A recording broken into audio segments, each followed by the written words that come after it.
Oportunidades. Apoio Cultural Usina de Imagem e FUCAP Business School. Olá, boa noite. O programa Oportunidades já está no ar. Hoje nós vamos falar sobre os desafios da superação empreendedora em um cenário de incertezas. A gente sabe que o Brasil ainda passa por uma crise, muitos empresários, muitos empreendedores tiveram que demitir funcionários, tiveram que reduzir custos, reduzir investimentos e alguns tiveram até que fechar portas. A pergunta que a gente faz no programa de hoje é como sobreviver a tudo isso, como superar essa situação, se reerguer neste cenário, como eu já disse, de incertezas. Para responder essas e outras perguntas, eu quero apresentar aqui os nossos convidados. Primeiro eu apresento a psicóloga Gisélia Curri. Ela é especialista em carreira, é coach e especialista em carreira. Tudo bem? Olá, tudo bem? É um prazer estar aqui mais uma vez e falando de um tema tão importante, né? Que é da economia atual, o cenário atual que a gente está vivendo e como sobreviver a esse cenário. Tanto em sentido comportamental, mas também do lado empreendedor. Ok, muito obrigado pela sua presença, Gisélia.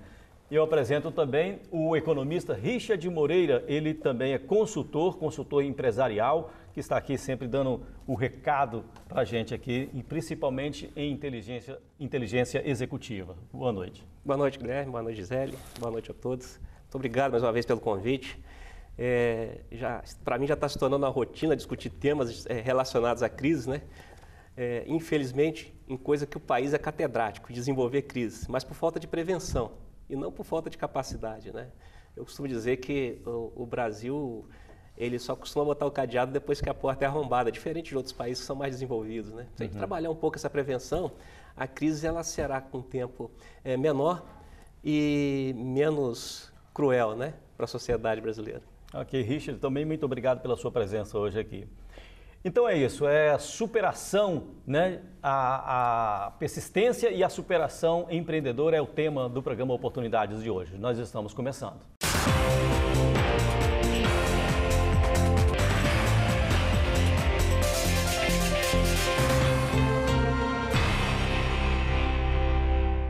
Muito obrigado mais uma vez por vocês terem vindo hoje aqui. Primeiro eu vou fazer a pergunta aqui para a Gisélia, depois eu vou pedir ao Richard para fazer um panorama desse cenário que a gente citou na abertura do programa. Questão de superação Sim. empreendedora, tem que ser exercitada a todo momento? Tem, o tempo todo, né? Aliás, essa é a palavra do século atual, do cenário econômico atual, né? E tem uma palavrinha que a psicologia tomou emprestada à física, que é resiliência, né? E um termo mais popular, que é aquela pessoa, empreendedor, que aguenta levar umas porradas no mercado, né, atual. Então, ter essa resiliência com relação à pressão, com relação a essa instabilidade, com relação a esse cenário, é o diferencial estratégico dos empreendedores de alta performance, né? Daqueles que conseguem ter sucesso. Porque se você não consegue se adaptar a esse meio, ser um pouco camaleão e ter essa resiliência, você não vai longe, você não sai nem do lugar. Mais importante do que aprender a cair é aprender a se levantar, né? Com certeza. Agora, tem algo complicado que é não só aprender a levar porrada, né? Ser meio rock balboa, né? A pessoa só apanha, mas você tem que também ter o seu lado inovador. Se você resistir a essas pressões e ao mesmo tempo você conseguir a partir daí inovar, né? Porque resistir é uma coisa, mas a capacidade inovadora, a capacidade de empreender, a capacidade de mudar o jogo, peraí, não está dando certo essa minha luta, né? Então, peraí que eu vou mudar então para conseguir me adaptar. Então tem que ter essa visão, senão não sobrevive também. Só não pode persistir no erro. Com certeza. Richard, esse cenário que a gente colocou aqui na abertura do programa, existe mesmo? Como é que está a situação dos empresários, dos empreendedores e das pessoas que querem empreender hoje no Brasil? Perfeito, ele só não existe como foi previsto que existiria e ainda existirá por mais algum tempo. A situação já vem desde quando perderam a sustentabilidade do Plano Real, né, deixaram a inflação tomar conta de novo, deixaram a moeda perder valor, os governos começaram a fazer programas que não priorizavam o desenvolvimento, mais os problemas de corrupção nesse país, que é muito grande, então o desvio de dinheiro que deveriam ser direcionados ao desenvolvimento do país, que daria uma certa infraestrutura para que as pessoas pudessem empreender mais, foi para o ralo. Né? Então isso já vem, eu já estou para te falar que isso já vem mais de 13 anos se arrastando, e para nós trabalhamos com empresas multinacionais que já têm um certo treinamento em relação a se desenvolver em países que têm estabilidade econômica como o Brasil, esses estudos são feitos muito antes deles acontecerem. A gente se previne para que não aconteça. Mas se acontecer, existem algumas alternativas. Se der oportunidade, a gente cita algumas aqui. Mas, na realidade, isso já vem se desenhando há mais de 13 anos, né? Pela incompetência profissional de quem legisla o país. Eu vou te dizer por quê. A gente em economia estuda 3 fatores que a gente chama de cenário. É a política, que desenvolve as leis para dar o rumo à economia, para dizer se a sociedade vai ser feliz ou infeliz. Então, é política, economia e sociedade. Se a gente começa a estudar essa tríade, a gente sabe, felizmente ou infelizmente, qual é o rumo que o país vai tomar socioeconomicamente. E o Brasil vinha se desenhando, até com promoções, eu não sou contra, nem ninguém é, mas um país que não tem uma infraestrutura interna para satisfazer a própria necessidade do empreendedor interno, ele não pode trabalhar com grandes eventos como Copa do Mundo e Olimpíadas. Porque se a gente não tem como conviver bem para nós mesmos, imagine receber quem vem de fora. Aí deu no que aconteceu. Eu lembro. Você acha que o pior já passou?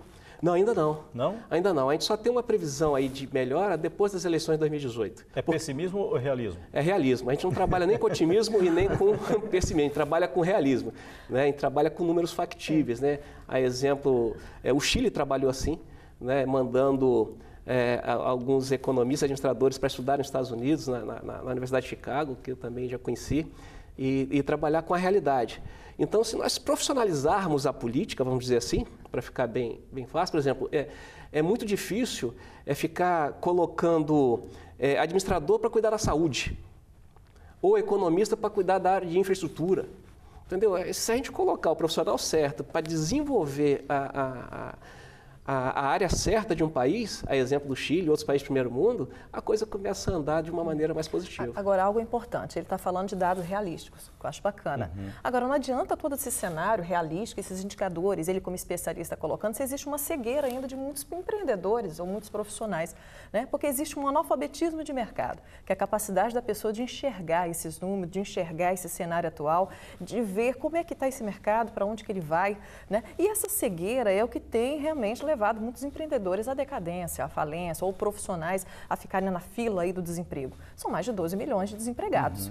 Então, especialistas já falam, né, que em um futuro bem próximo não vai haver emprego para todo mundo, que só empreendedorismo pode nos salvar. Mas... A gente pode desenvolver essa visão, claro, caminhar, dar. Se você não consegue enxergar, você não consegue se autoanalisar, analisar o seu negócio e conseguir mudar, conseguir se desenvolver, né, até uma mudança de postura. Então, esses dados realísticos são muito importantes, mas a pessoa também tem que querer ver.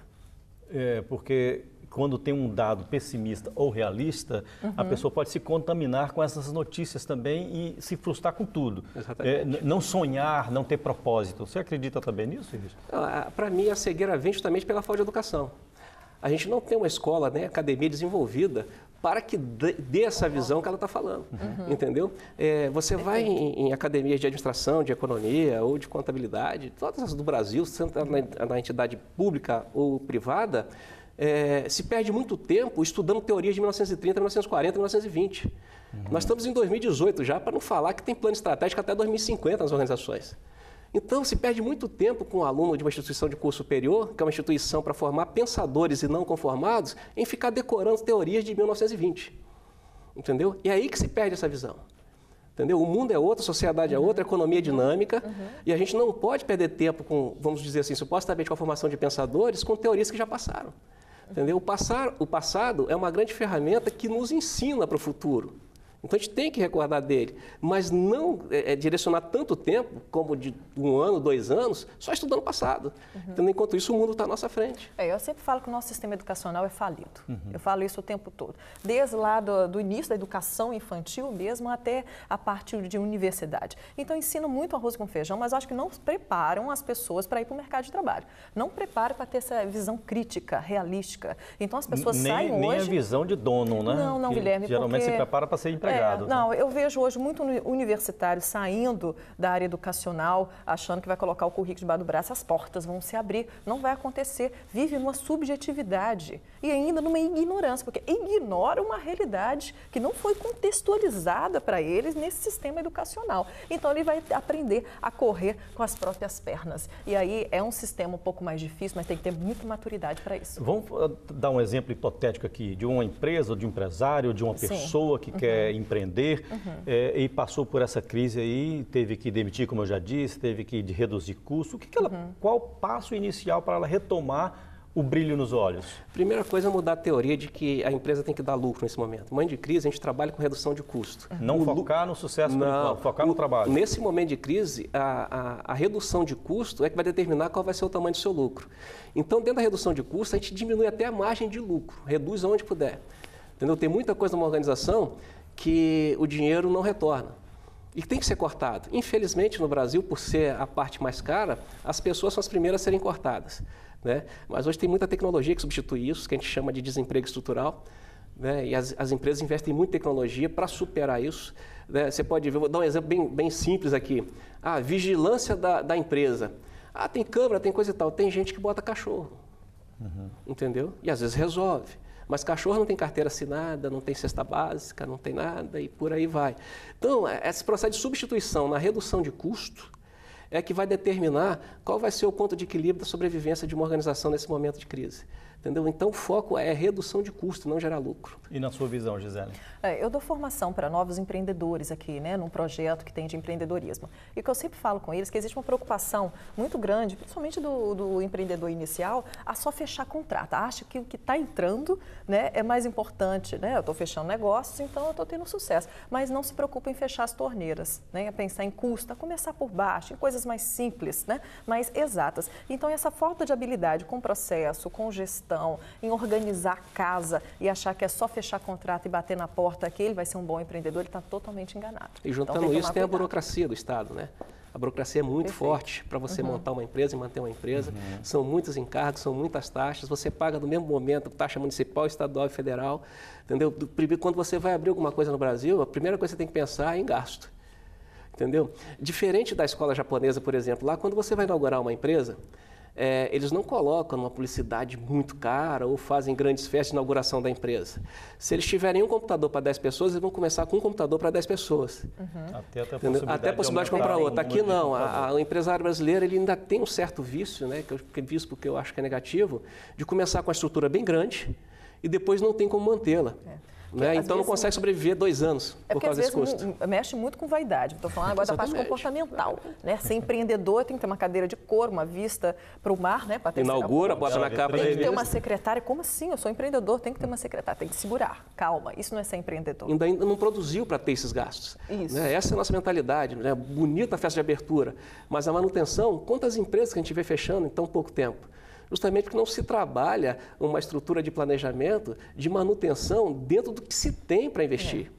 E sim projetando o que se pode ganhar. E numa economia estável isso é muito difícil. E o que tem que ter preocupação dentro desse discurso não é se preocupar com o marketing em si, mas a entrega. Né? Você está bonito demais fazendo propaganda demais, mas se você não está entregando, então se preocupa com a estrutura mínima para entregar. Aquilo que você está prometendo, você já faliu.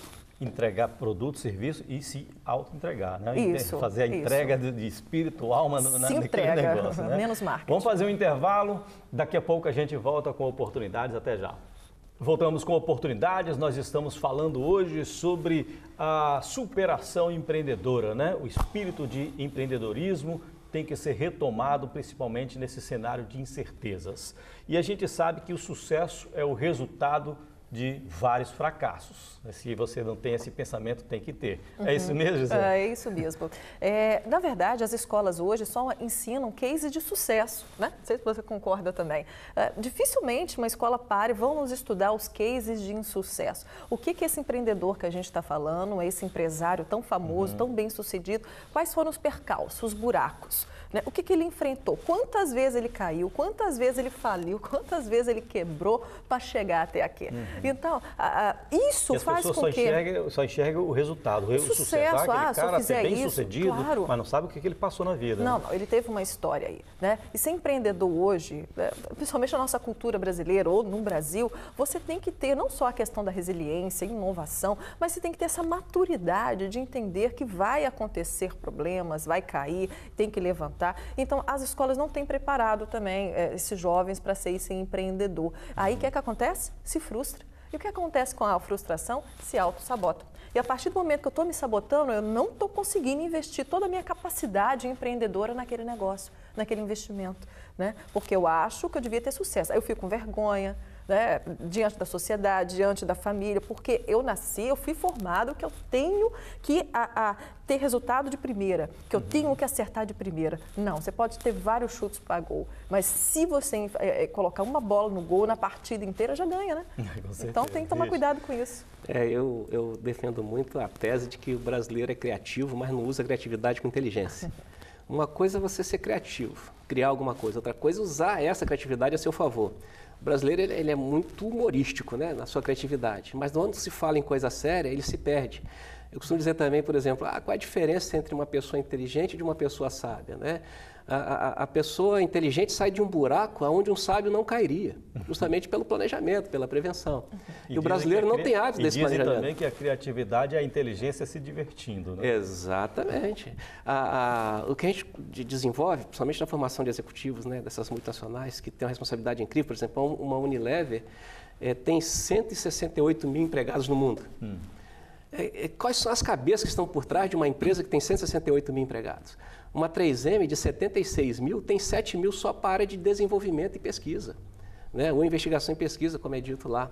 São 7 mil pensadores. Por que elas são grandes? Por isso. Mas eu sou pequeno, coisa parecida. Pensar grande não requer investimento. Então, você tem que pensar grande, começar pequeno e crescer rápido. Hoje, nós temos muitas ferramentas de estudos de casos, tanto de sucesso como insucesso, para poder se desenvolver de uma maneira mais rápida. Só que as pessoas não são seletivas, né? Informação e conhecimento nunca foram e nunca serão bola da vez. Qual informação e qual conhecimento é que vai me ajudar para um determinado desenvolvimento empreendedor. Se eu não tiver essa seletividade, qual a informação, qual o conhecimento que eu devo buscar, a coisa não vai dar certo. Isso é prático. O que eu estou falando aqui não é complicado, são coisas óbvias. Mas as pessoas gostam de complicar, não sei porquê, dá um caminho maior, um caminho mais longo, e acabam se perdendo devido ao tempo. Porque nós temos um tempo a desenvolver algum tipo de empreendimento, um tempo a desenvolver algum tipo de ideia. E esse tempo, ele não te espera, porque você tem forças externas que comprometem esse tempo. Então, se você não estudar o cenário e não tiver um bom planejamento para desenvolver sua atividade com inteligência, com eficiência, para ter o resultado que você espera, certamente você vai falir. E tem que ousar também, né, Gisele? Porque quando eu falei com o Richard se era pessimismo ou realismo lá no primeiro bloco, porque muita gente já tem uma ideia formidável, mas já começa a querer montar um empreendimento com pessimismo. Ele não tem aquele otimismo dos grandes empreendedores.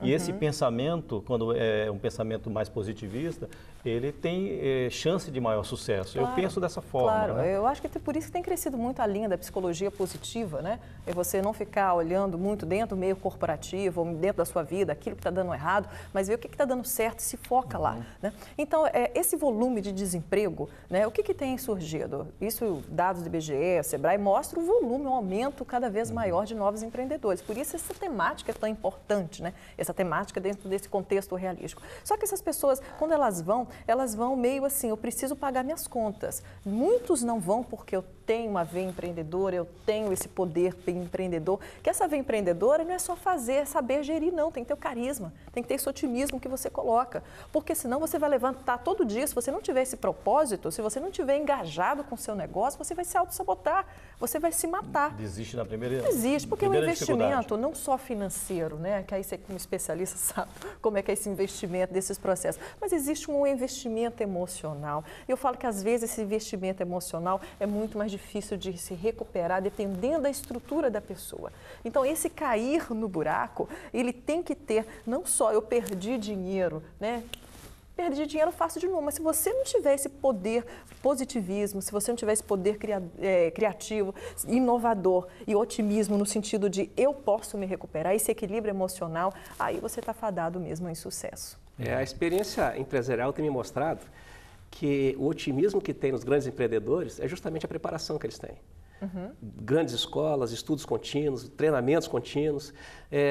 As teorias falam, né, algumas teorias de recursos humanos falam que o ativo mais importante de uma organização são as pessoas.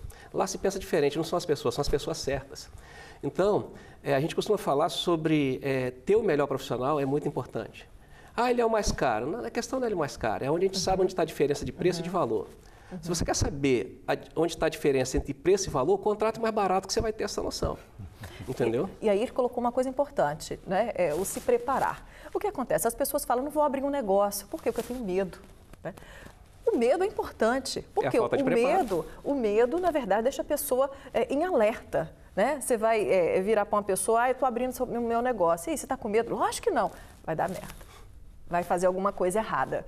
Por quê? Porque essa pessoa não vai se planejar. Aquela pessoa que tem medo de dar errado, de perder dinheiro, de não ter sucesso, ela vai se planejar, ela vai se organizar, ela vai escolher as pessoas certas. Então, o medo não paralisa. O que paralisa é pânico. O medo é importante, porque as pessoas falam, eu tenho medo. É importante ter para que a pessoa fique num estado psicológico de alerta. Eu tenho medo de entrar no mar, porque ele está meio bravo. Se eu não tiver medo de entrar no mar, posso morrer afogado. Aí, na minha opinião, tem que ser controlado, porque senão ele não toma atitude. Pois é, o pânico paralisa, o medo ele tem que ter. A coragem, a capacidade da pessoa de enfrentar esse seu medo. Mas a partir do momento que ele identifica o que é, mas não deixa de agir, ele pode ter o sucesso garantido também. O que nós não podemos confundir é medo e cautela.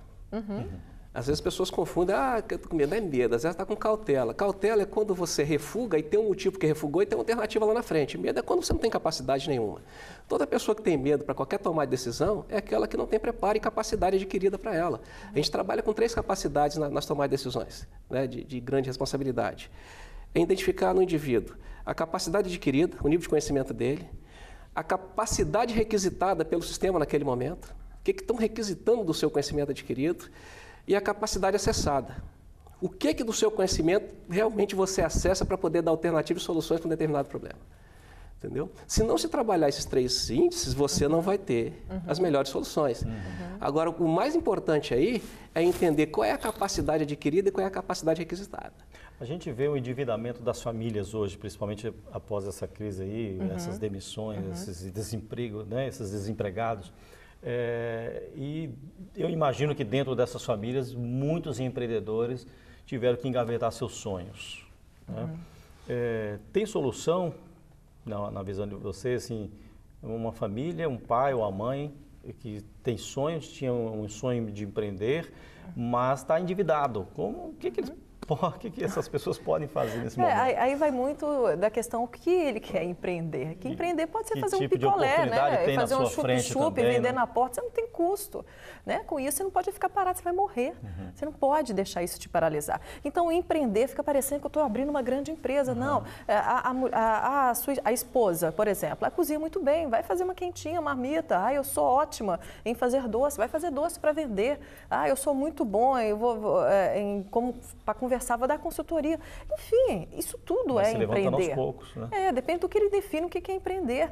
Parado não pode. Aí entra a seletividade de novo, né? Se vende muito na mídia a questão que você pode ser tudo o que você quiser, não é bem assim. A gente tem que ver esses fatores que tem por fora, onde eu vivo, qual é a sociedade que eu tenho, qual é a economia do meu país e por aí vai. Qual é a minha capacidade para poder desenvolver alguma coisa. Mas as pessoas frequentam muitas, eu não estou generalizando, mas em determinados momentos, acham que, eu vou fazer o que eu gosto, seria ótimo. Mas não depende só da vontade da pessoa fazer o que ela gosta. O primeiro fator que vem quando você fala em família é a sobrevivência, entendeu? De repente, fazer o que eu gosto não vai dar sobrevivência à minha família. O que eu tenho que fazer é adiar para o momento certo, mas não perder a ideia. que eu tenho lá na frente. É simplesmente ter a paciência e de se preparando para quando tiver a oportunidade, fazer o que realmente quer, o que realmente gosta, que vai te satisfazer plenamente. Esse é o principal fator. Claro. O que não dá para viver de ilusões sem estudar os cenários externos, as condições de que eu vivo e achar que só viver do meu sonho ele vai se realizar. Né? Em contrapartida do sonho pode virar um pesadelo também pela falta dessa capacitação. Né, e desse realismo de entender como funciona, né, os cenários e como desenvolver e se precaver das negatividades dele. O retorno à atividade, o retorno ao empreendedorismo pode ser lento, mas tem que ser persistente. Exatamente. Porque o sonhar, ele não pode morrer. Porque é através do sonho que vem o desejo. O que movimenta o ser humano é o desejo. O que é o desejo? E aí eu vou trabalhar em cima desse desejo. Tá? Agora que tem que ter esse pé no chão, essa base realística do planejamento. Gisélia e Richard, eu estou terminando o programa agora. Antes de encerrar, eu gostaria que vocês dessem o último recado para o nosso telespectador, por favor. Ótimo, a crise sempre existiu, sempre vai existir. O que vai minimizar um pouco essa dor, eu volto a repetir, é a nossa vontade de se capacitar para qualquer tipo de situação. Né? Continuem estudando, direcione o seu tempo com coisas mais positivas, estudem coisas, né? E comecem a visualizar coisas que dê sentido à vida, que façam sentido à vida através da seletividade, né? Porque a nossa vida é muito valiosa para a gente gastar ela com o tempo de outra pessoa. Então comece a gastar o seu tempo com você, que não deixa de ser um investimento. Ok, muito obrigado, Richard, pela sua participação hoje aqui. Gisele, suas considerações finais. Então, ser empreendedor não é algo exclusivo para quem tem estudo, para quem tem dinheiro, para quem tem um lugar para empreender. Hoje todos nós somos chamados ao empreendedorismo, mesmo aqueles que estão trabalhando, que é o chamado intraempreendedor, que são o quê? Competências, características importantes para se sobreviver no mercado de trabalho atual e no cenário econômico que nós vivemos. Então, se você está precisando pagar suas contas, está com problema, está desempregado, ou mesmo dentro do ambiente corporativo, você tem que entender que competências são essas. Não deixar o medo de paralisar, você ter coragem de arriscar, fazer um bom planejamento, mas antes, faça uma boa análise, alta análise. Em que eu sou bom, né? O que eu posso fazer e aonde que eu serei mais competitivo. E a partir daí, você não abrir mão dos seus sonhos. Você pode até dar um tempo para ele, mas se engaje naquilo que você colocou como propósito para a sua vida. Ok, muito obrigado também, Gisele, pela sua participação hoje aqui. E eu agradeço mais uma vez a participação de vocês dois. Então, o programa chegou ao final. Eu gostaria de agradecer a audiência sua, telespectador, e resumindo aqui, seja persistente, né? Tenha atitude principalmente para se erguer num momento como esse, caso você esteja passando por um momento como esse. O programa Oportunidades fica por aqui e a gente se vê na próxima semana. Até lá!